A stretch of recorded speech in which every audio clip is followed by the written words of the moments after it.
വാരപ്പെട്ടിക്കവലയെ ഹരിത ടൗണായി പ്രഖ്യാപിച്ചു. ഗ്രാമപഞ്ചായത്ത് president P K. Chandrasekharan Nair പ്രഖ്യാപന ചടങ്ങിന്റെ ഉദ്ഘാടനം നിർവഹിച്ചു.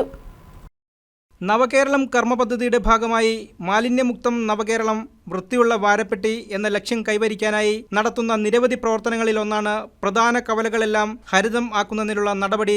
വാരപ്പെട്ടി ഗ്രാമപഞ്ചായത്ത് ജനപ്രതിനിധികൾ, വ്യാപാരി സുഹൃത്തുക്കൾ, ഹരിത കർമ്മസേനാംഗങ്ങൾ, സർക്കാർ ഉദ്യോഗസ്ഥർ, തൊഴിലുറപ്പ് തൊഴിലാളികൾ, മറ്റു സന്നദ്ധ പ്രവർത്തകർ തുടങ്ങിയവർ ഒത്തുകൂടി വാരപ്പെട്ടി കവലയിൽ ശുചീകരണം നടത്തുകയും ചെടിച്ചട്ടികൾ വിവിധ ഭാഗങ്ങളിൽ സ്ഥാപിച്ചുമാണ് ഹരിത പ്രഖ്യാപനം നടത്തിയത്.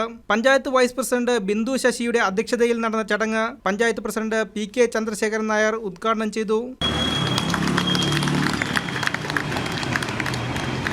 വൃത്തിയുള്ള വാരപ്പെട്ടി എന്ന വലിയ പ്രവർത്തനവുമായി കഴിഞ്ഞ കുറേ കാലങ്ങളായി നമ്മൾ മുന്നോട്ട് പോവുകയാണ്.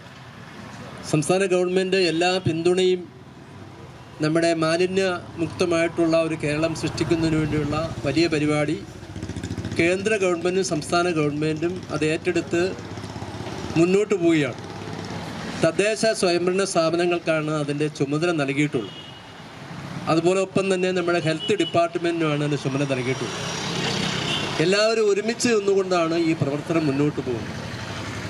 ഏത് പ്രവർത്തനം മുന്നോട്ട് പോകുമ്പോഴും ആ മേഖലയിലുള്ള നാട്ടുകാരുടെ സഹകരണം പൂർണ്ണമായി ഉറപ്പുവരുത്തേണ്ടതുണ്ട്. അതുകൊണ്ടാണ് നമ്മൾ ഹരിത ടൗൺ പ്രഖ്യാപിക്കുമ്പോൾ വികസന standing committee chairman MS. Benny, ആരോഗ്യ വിദ്യാഭ്യാസ standing committee chairman KM. Sayyid, മെമ്പർമാരായ ബേസിൽ യോഹനാൻ, കെ.കെ. ഹുസൈൻ, പ്രിയ സന്തോഷ്, ഷജി ബസി, വ്യാപാരി വ്യവസായി ഏകോപന സമിതി പ്രതിനിധികളായ NR. Sajeevan, EM. Rahim, panchayat secretary MM. Shamsuddin, medical officer doctor Anila Baby, assistant secretary KK. Prakash എന്നിവർ സംസാരിച്ചു. ഹരിത കർമ്മസേന കോർഡിനേറ്റർ ശാലിനി നന്ദിയും പറഞ്ഞു. News desk, KCV news.